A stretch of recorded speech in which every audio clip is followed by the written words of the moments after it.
네, 지방선거의 후폭풍이 여의도 정치를 휩쓸고 있습니다. 더불어민주당 강경파 의원들이 선거 패배 책임 논란에 휩싸인 이재명 의원을 엄호하고 나서면서 당내 갈등이 점점 점입 가경 양상으로 흘러가고 있습니다. 국민의힘에서도 차기 당권을 노린 신경전이 대두되는 양상인데요. 오늘 두 분과 관련 내용 짚어봅니다.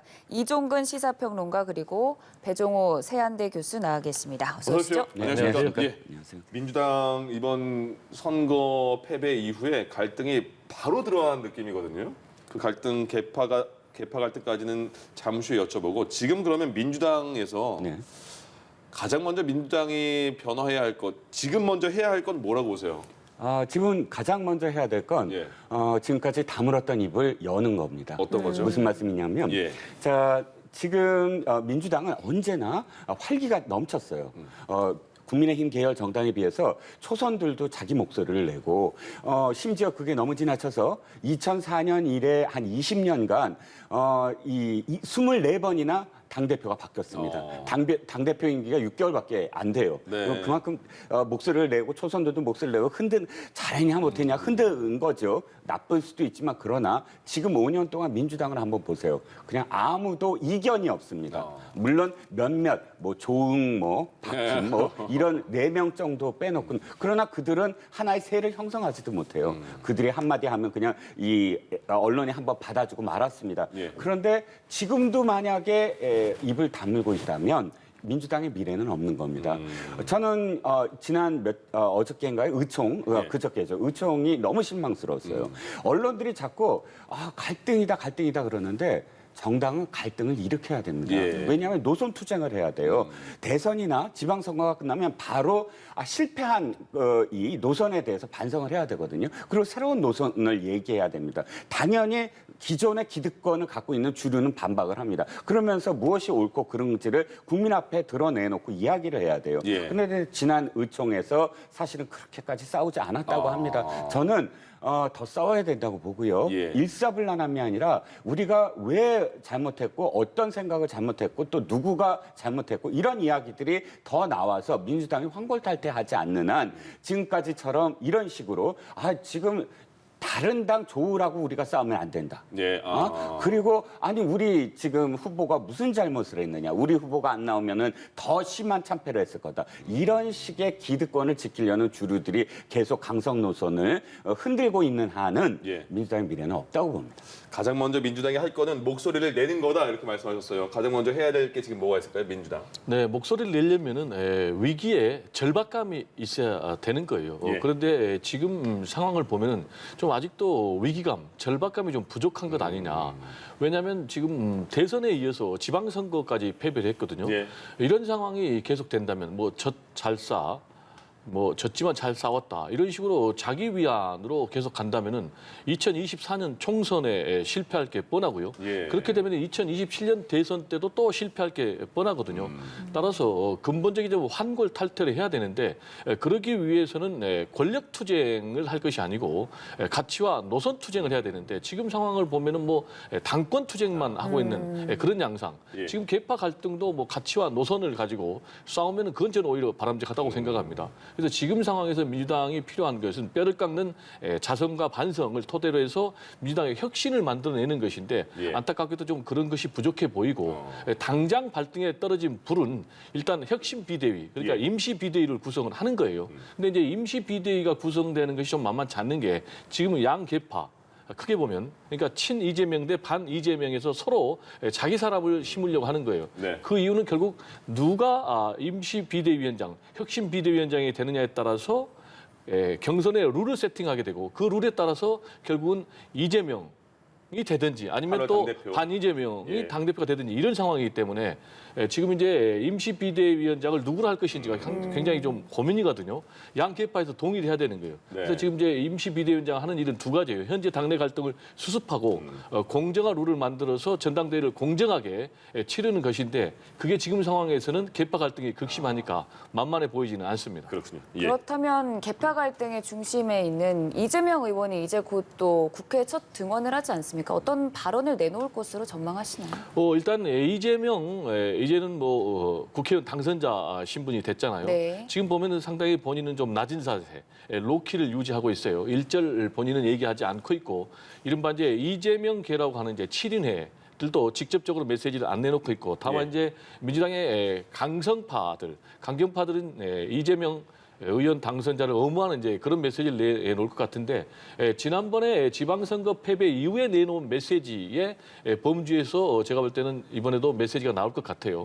그때 당시에 이제 메시지를 보면은 크게는 국민들의 엄중한 질책이 있었다. 여기에 대해서 반성한다. 예. 그리고 앞으로는 국민들로부터 신뢰받고 사랑받는 그런 정당. 그리고 더 혁신적인 그런 모습을 좀 보이도록 노력하겠다라고 얘기를 했거든요. 근데 이 얘기는 뭐냐면은 새로운 민주당의 혁신의 민주당을 보이겠다라는 얘기는 본인이 당권에 도전하겠다라는 쪽에 좀 방점이 찍혀 있는 거예요. 근데 지금 그 이후에 반대파에서 지금 맹폭격을 가하기 때문에 이번에 메시지를 내놓을 때는 이보다 더 톤 다운된 메시지, 구체적으로 얘기하면 당분간은 좀 의정 활동에 집중하겠다. 플러스 정치 혁신에 좀 주력하겠다. 왜냐하면 본인이 대선 과정에서도 정치 혁신을 강력하게 얘기를 했거든요. 구체적으로 얘기하면 국회의원들의 특권 내려놓기라든지 승자 독식의 정치 문화 개선. 그래서 이런 부분에 좀 메시지를 내놓으면서 낮은 자세를 계속 유지하지 않을까 이렇게 전망이 됩니다. 결과를 보면 이재명 의원이 지금 의원 활동이 시작이 된 거죠? 네네. 이재명 의원이 출마를 하면서 이재명 당시 후보의 역할이 많이 결과적으로는 안 보인 거잖아요. 네. 그러면 앞으로 이재명 의원의 당대표까지의 과정 그리고 아니면 민주당에서 지금 폭발하는 게 반 이재명계 쪽에서 굉장히 강성으로 강하게 나오고 있는 상황에서 이재명 의원의 지금 당내 역할은 그럼 어떻게 될까요? 비중? 지금 문제는 이겁니다. 언제나 이재명계에서 주장하는 게 이거예요. 그러면 사람이 누구냐? 네. 그러니까 그 당권 투쟁이든 가치 투쟁이든 노선 투쟁이든 중요한 건 인물은 맞습니다. 왜냐하면 앞으로 이제 그 2년 후에 총선을 누가 이끌 거냐? 즉 이끄는 건 사실은 대선 주자가 이끌 수밖에 없어요. 그러니까 미래에 대한 투자를 하는 것이거든요. 국민들은 정당에 투자를 한다는 건 그럼 그 미래라는 건 이 미래를 이끌 사람이 누구냐에 따라서 그 사람이 공천권도 갖게 만들고 하는 차기 대권 주자감이 누구냐에 달려 있다고 봅니다. 그러면 인물이 없지 않느냐? 이재명은 지금 그 대선 후보까지 왔고 그러나 그러면 누가 나올 거냐? 예를 들어서 홍영표, 우원식 또는 이런 어떤 다른 계파 의원들에게 자꾸 묻는 거죠. 당신이 나올 거냐? 이런 싸움이 계속 될 겁니다. 그런데 저는 교수님과 그 지점에서는 전망을 조금 달리하는 게 이재명 당선자 이재명 의원은 이제 곧 나올 거다. 왜냐하면 만약에 나올 생각이 없으면 자기가 지금 정리를 해줘야 돼요. 양 계파가 이렇게 싸우고 자기에 대한 어떤 거취 문제가 거론되고 있는데 만약에 자기가 조용히 있을 거다라고 생각을 한다면 지금 이 모든 건 내 잘못입니다.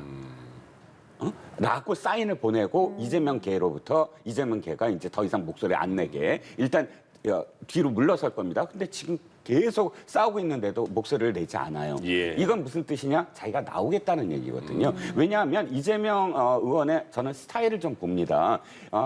그야말로 민주당 주류가 아니에요. 그러니까 민주당 주류는 지금 어떤 주류냐면 일부 호남을 기반으로 한 정치인들과 그다음에 완전히 586 운동권. 그래서 일단 민주당은 586 그러니까 80년대 뭐 했니? 이게 질문이 그냥 돼요.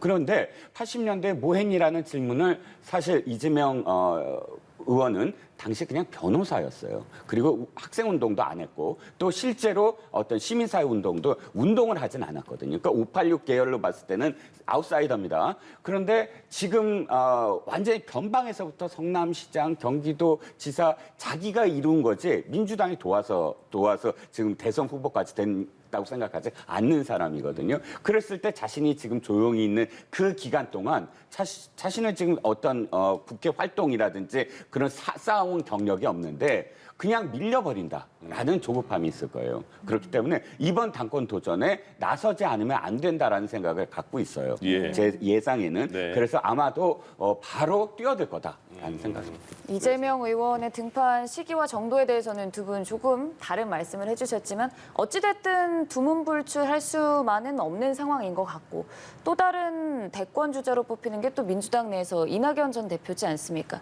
어찌 지금 1년간 미국행을 택했는데 이렇게 좀 당내 분란이 계속되다 보면 조기 복귀할 가능성은 없을까요?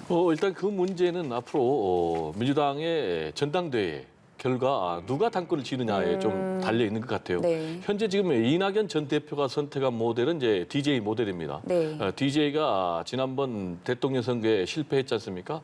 그리고 나서 이제 영국을 가고 그리고 이제 다시 돌아와서 대권 도전해서 승리하는 그런 이제 모델을 본인 같은 경우 선택할 것 같아요. 그래서 일단 뭐 1년 기준으로 계획으로 미국에 가겠다라는 이제 그런 입장. 그러면서 자신의 계파, 대사내를 다 해체를 했거든요. 이 얘기는 내가 이렇게 해체하니까 이재명 당신도 계파 모임을 해체해라. 즉 그 얘기는 뭐냐면은 당권에 도전하지 말라는 얘기예요. 왜냐? 이재명의 당권 획득 여부에 따라서 자신의 정치 미래가 결정이 되는 거예요. 근데 이제 아까 저하고 뭐 생각이 다르다고 했는데 그건 다른 건 아닌 게 예. 저도 지금 이재명 의원 같은 경우는 당권 도전으로 직진할 가능성이 매우 높다라고 생각을 하는 거예요. 다만 예. 이재명 의원의 당권 도전 직진이 현실화되기 위해서는 지금 상황에서는 호남의 민심이 굉장히 중요하다. 왜냐하면 지금 상황에서는 친 이재명 대 반 이재명 연합군으로 지금 당권 투쟁이 진행될 가능성이 굉장히 높거든요. 그러면 사실상 호남의 캐스팅 보트를 저는 행사한다고 보는 거예요. 그런데 이번에 이제 광주 같은 경우에 37%밖에 지금 투표를 안 했단 말이에요. 근데 이번에 호남 민심은 어느 쪽에도 지금 힘을 실어주지는 않았어요. 다만 계속 관망하는 거예요. 따라서 이재명 의원이 당권에 도전할 경우에 호남이 누구 손을 들어주느냐에 따라서 제가 볼 때는 당권 투쟁의 결과가 결론이 날 걸로 보고 여기에서 이재명 지금 의원이 당 대표가 된다. 그러면은 이제 이낙연 전 대표 입장에서는 사실상 당내 비주류 로 전락하기 때문에 본인이 조기 귀국할 가능성은 상당히 공간이 좀 좁아지는 거고 다만 이재명 의원이 당권 도전을 안 한다라든지 또는 당권 도전했는데 실패했다라든지 그러면 조기에 귀국을 하겠죠. 저는 이렇게 전망을 합니다. 그렇군요. 박지원 전 국정원장이 최근에 들어서 이제 언론의 목소리를 좀 내고 있는 것 같습니다. 지금 보면 7일에 문재인 전 대통령을 만난다. 그리고 그 이후에 봉하마을 가겠다. 근데 지금 이제 비대위를 만들어야 되는 상황에서 민주당에서 이쪽에도 뭐 직접 등판을 한다거나 아니면 영향력을 줄 가능성이 있는 겁니까? 저는 가능성이 별로 없다고 생각을 합니다. 예. 이건 박지원 전 국정원장이 스스로 정치에 뛰어들고 싶은 하나의 어떤 퍼포먼스라고 생각을 하지 민주당이 필요로에 의해서 박지원 전 국정원장을 끌어들일 가능성은 없다. 첫 번째는 지금 당에서 필요한 건 혁신이에요. 올드한 게 아니라 프레시해야 됩니다. 예. 그러니까 박지원 전 국정원장이야말로 올드하고요. 두 번째는 민주당에서 떨어져 나간 사람이거든요. 그야말로 스스로 떨어져 나갔어요. 당시에 문재인 당대표를 비판도 하고 하면서 적대적인 어떤 상황에서 떨쳐 나갔는데 물론 문재인 대통령이 다시 이제 국정원장으로 복귀를 시켰죠. 그건 어떤 의미에서는 노무현 대통령 시절에 구원 그러니까 북쪽의 어떤 뭐 그 비자금에 관련돼서 사실상 박지원 당시 전 비서실장 김대중 전 비서실장을 구속시키게 된 데 대한 어떤 뭐랄까요 그 은원을 어떤 푼다 그럴까요 그런 전 느낌이 다 강하지 진짜 박지원 국정원장을 정말 뭐 쓰임에 있어서 물론 뭐 쓰임이 있었겠죠라고 생각하지 않고요. 두 번째는 박지원 전 국정원장이 저는 당위 그러니까 이제는 정치에서 좀 조용히 있어야 된다. 왜냐하면 국정원장이었기 때문에 미국의 CIA 그 국장이 정치한다는 얘기 저 들어본 적이 없거든요. 왜냐하면 그야말로 국가의 가장 내밀한 모든 정보를 다 갖고 있었던 사람이에요. 그 사람이 이제부터 말을 시작한다? 그건 굉장히 위험한 얘기거든요. 또는 어떤 특정 정파의 정무적인 어떤 그 기여를 한다? 그것도 전 대단히 위험하다고 생각합니다. 이게 노무현 대통령 당시에 김만복 국정원장이 떠올라요. 김만복 국정원장이 당시에 그 기억하시죠? 그 아프가니스탄에서 교인들 교회 교인들 구출하고 돌아왔을 때 국정원장이 갑자기 나타나서 막 그 브리핑을 한 거예요. 그거 정말 비판이 많았는데 왜 그랬느냐? 총선에 나가기 위해서 자꾸 얼굴을 들이민 거예요. 그분 어떻게 어떻게 됐죠? 그 이후에 국정원장 그만둔 다음에 새누리당에 입당원 썼었어요. 총선에 나간다고. 예. 이렇게 끊임없이 출마하고 했던데 이미 국정원장이 그렇게 하면 되느냐라고 홍역을 한번 치렀었어요. 그런데 또다시 국정원장이 나와서 뭐 정치를 하고 좌지우지한다. 자신이 알았던 모든 기밀들을 기반으로 해서 특정 정파를 도와준다. 이건 저는 굉장히 바람직하지 않다고 보고요. 당내에서 그 두 가지 이유로 아마도 박 전 국정원장의 그런 어떤 복귀를 원하지 않을 거라고 봅니다. 저는 이제 기본적으로 우리 평론가님의 그런 방향에 대해서는 동의를 하는데 안타깝게도 지금 박지원 전 국정원장의 행보는 정반대 행보를 가고 있다고 봐야 돼요. 왜냐하면 첫 번째로 이번 지방선거 패배와 관련해서 메시지를 내놨지 않습니까? 자생 당사, 자기는 살고 당은 죽는다. 네. 이재명 지금 국회의원을 이제 강력하게 때리는 건데 이 메시지는 뭐냐면은 현실 정치에 내가 앞으로 강력하게 개입을 하겠다라는 이제 신호탄으로 읽어야 네. 되는 거예요. 그리고 또 지금 문재인 전 대통령을 면담을 하지 않습니까? 그리고 봉화마을까지 간다는 것 아니겠습니까? 예. 이 얘기도 결국 이제 정치에 현실적으로 굉장히 깊숙이 발을 들이겠다라는 이제 그런 의지로 봐야 돼요. 왜냐하면은 지금 이제 현실적으로 친문, 친노 세력을 다 아우르겠다는 그런 것이거든요. 그래서 자기가 지금 당 내분 상황에서 그 중심에 서겠다는 건데 예. 아마 본인 입장에서는 상황 정치를 좀 꿈꾸는 것 같아요. 그런데 문제는 이제 가장 큰 적이 있어요. 지금 이제 박지원 전 원장 입장에서 가장 큰 적은 뭐라고 생각하십니까? 세월이에요, 세월. 지금 80이 넘었거든요. 예. 이분이 굉장히 지금도 체력이 굉장히 좋습니다. 그리고 총기도 좋고 그래서 이른바 정치 구단이라고 평가를 듣고 있지만은 이 흐르는 세월에는 장사가 없기 때문에 이 부분을 어떻게 극복하느냐가 가장 큰 자신과의 싸움이 아닌가 생각이 됩니다. 그렇군요. 알겠습니다. 국민의힘 상황도 이제 조금 얘기를 나눠보도록 예. 하겠습니다. 어찌됐든 내년에 전당대회를 앞두고 당장 2년 뒤 총선의 공천권을 줄 당권을 또 누가 잡느냐가 중심일 텐데 이준석 대표도 혁신위를 출범을 했거든요. 이 부분에 대해서도 말씀을 해주시죠. 네, 놀랐습니다. 저도. 왜냐하면 그러게요. 선거에 패배한 정당이 혁신위를 만드는 건 봤어도 예. 선거에서 이긴 정당이 투표일 다음 날 혁신위를 발표하는 건 처음이거든요. 그만큼 이준석 당대표는 이 타이밍, 그러니까 타이밍을 뺏어버린 거예요. 어차피 지금 민주당도 혁신위를 만들어야 되는데 혁신 비대위라고 지금 사실 합쳐서 하지만 그러나 그 김이 한번 빠져버렸어요. 물론 굉장히 정치적인 어떤 수라고 노림수가 있다고 봅니다. 저도. 그렇지만 이 혁신위가 잘 되면 저는 또 한 가지의 어떤 그 수가 최재형 감사원장, 그러니까 최재형 의원을 이번에 이 혁신위원장으로 만든 것, 네. 그건 굉장히 또 노림수가 있다고 보거든요. 왜냐하면 예. 또 김동연 그 경제부총리가 지금 도지사가 됐어요. 그리고 김동연 부총리가 쫙 지금 이 조명을 받고 있지 않습니까? 이쪽은 최재형 지금 혁신위원장을 또다시 키우는 거예요. 그러니까 그쪽에서 김동연이 있다 그러면 이쪽은 최재형이다. 확실히 최재형 위원장이 이제는 말을 많이 할 겁니다. 지금 보시다시피 공천, 혁신 공천하겠다. 이게 사실 2년 전에 혁신 공천할 수가 없어요. 거의. 왜 이게 어떻게 될지 모르거든요. 2년이란 기간 앵커님도 아시다시피 정치에서 무슨 일이 벌어질지 모릅니다. 벌써부터 공천 얘기 시작하면은 이 당내에서 크게 이제 굉장히 많은 어떤 분란이 일어날 수밖에 없어요. 예. 그런데 최재형 원장이 그걸 던진다는 건 그만큼 자기가 계속 싸우겠다. 계속 이걸 주도하겠다. 이 전체 판을 이런 어떤 선언을 한 것이거든요. 판을 깔아준다. 그러니까 새로운 어떤 그런 그 대권 주자들의 판을 깔아준다. 이건 당대표로서 굉장히 좋은 수라고 저는 생각을 합니다. 예. 문제는 자신한테 닥쳐올 어떤 뭐 윤리위라든지 이런 문제와 관련돼서 해석할 여지가 있다. 그리고 실제로 윤리위가 어떻게 결론이 날 거냐. 네. 이런 문제들과 함께 지금 근데 이 국민의힘 헌 당규에 의하면 지금 예를 들어서 전당대회를 한다? 그러면 남은 임기밖에 못해요. 그러니까 내년 6월까지밖에 못합니다. 그럼 예. 내년 6월까지 하고 또 할 수는 없잖아요. 그럼 내년 6월에 그만두면 굉장히 불리해요. 왜? 공천권을 행사를 못해요. 그러니까 이 문제가 녹록치 않은 게 아마 전당대회 쪽으로는 안 갈 겁니다. 그리고 뭐 당장 뭐 나가라 마라 이렇게 안 갈 가능성이 커요. 즉 최소한 12월까지는 끌어야 돼요. 그래야 임기가 이제 잔여 임기가 6개월 이내면 예. 전당대회 열 수가 있거든요.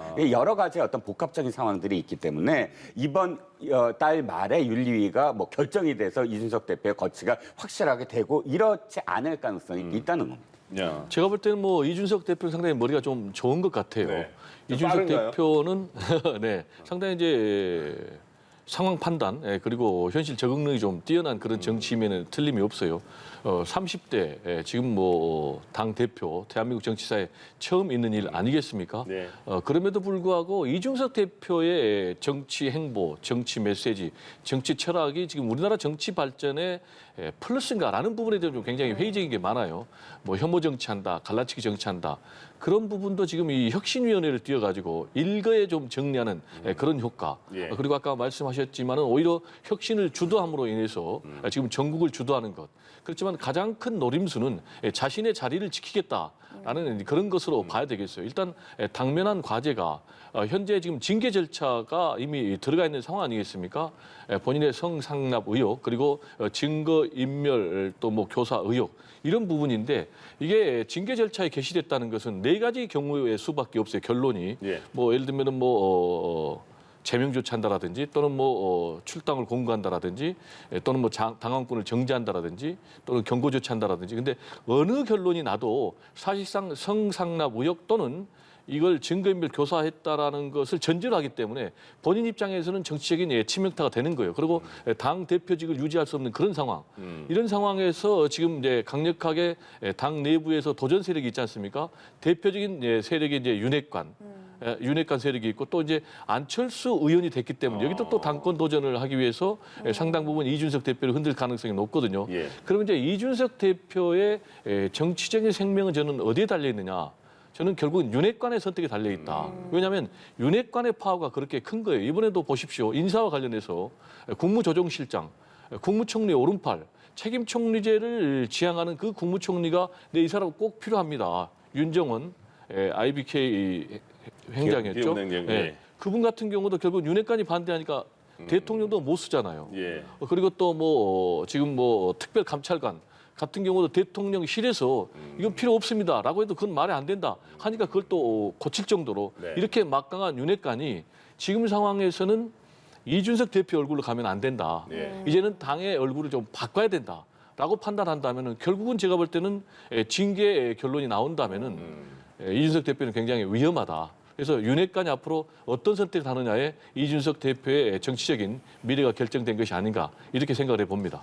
윤핵관이 궁금해지거든요. 지금 윤석열 대통령 상황에서도 지방선거에서 국민의힘이 다수를 점했고 말씀하신 윤핵관의 입김이 그러면 점점 세지지 않을까. 그리고 원내에서 국민의힘 내에서도 윤핵관의 눈치를 많이 보게 되는 상황이 만들어질까. 어떻게 보세요? 윤핵관과 뭐 이준석 대표 그리고 앞으로 당권에 대해서 관계? 자, 그 윤석열 대통령의 스타일을 한번 들여다 보면 국회에서 이루어지는 정당 내에서 이루어지는 어떤 정치적 술수 이런 것에 대해서 굉장히 거부감이 있어요. 옛날 당선인 시절 훨씬 전에 정치를 뛰어들 때 정치에 대해서 이렇게 이야기하는 것 이렇게 보면 그리고 물론 자신이 정치에 대해서 거리를 뒀던 어떤 검사였기 때문에 그렇기도 하지만 예. 그래서 윤핵관이 전면적으로 당에 등장하고 이런 식의 어떤 기사의 흐름들이 보도되는 걸 좋아하지는 않을 거예요. 특히나 지금 장제원 의원이 대통령실에 대고 아까 말씀하셨던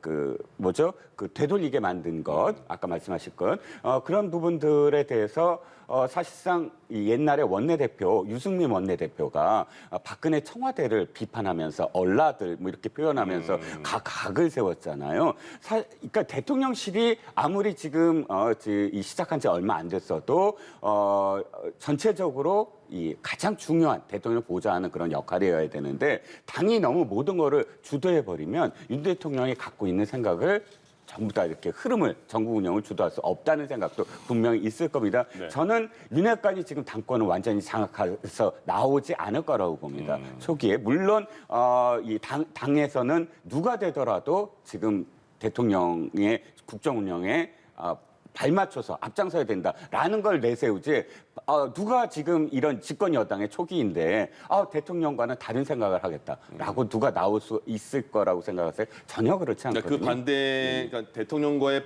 척을 지는 그런 워딩이 아니고 이준석 지금 현 대표와 윤핵관과의 관계 그리고 윤핵관이 지금 앞으로는 그러면 더 힘이 세지지 않을까 이런 거 여쭤본 거예요. 힘은 지금도 힘은 세겠죠. 네. 아시다시피 집권 여당에서 가장 이 힘을 갖고 있는 사람은 대통령입니다. 대통령의 생각에 얼만큼 가까이 가느냐 이거 굉장히 중요하잖아요. 근데 중요한 건 2년 후에 총선도 중요합니다. 그래서 지금은 저는 윤핵관의 누구 우리가 알고 있는 장제원 기타 누구 윤한홍 원내대표이고요. 권선동 원내대표니까 그런 사람들이 나서서 당권을 장악한다고 나서지 않을 것이다. 일단 지금 현재는. 네.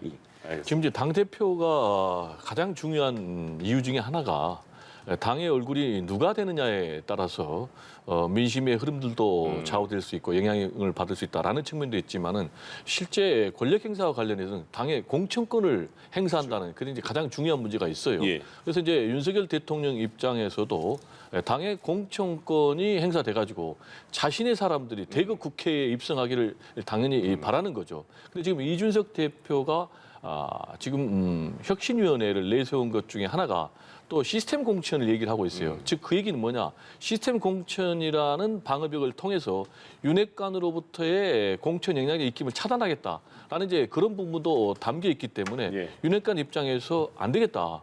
이준석 대표가 계속 공천권 행사하면은 우리 사람이 좀 진입이 안 되겠다라고 판단한다면은 본인들이 직접 당권을 획득하는 그런 경우도 있지만은 예를 들면은 꼭 윤핵관이 아닌 우리 사람이라는 사람을 내세워서 당권을 또 질 수도 있고 공천권을 행사할 수도 있기 때문에 그런 부분은 좀 앞으로 지켜볼 대목이다 이렇게 생각이 됩니다. 지방선거에서 이긴 쪽은 이긴 쪽대로 또 고민이 있고 진 쪽은 진 쪽대로 이렇게 고민이 있네요. 알겠습니다. 이종근 시사평론가 배종호 세한대 교수 두 분과 얘기 나눠봤습니다. 고맙습니다. 네, 감사합니다.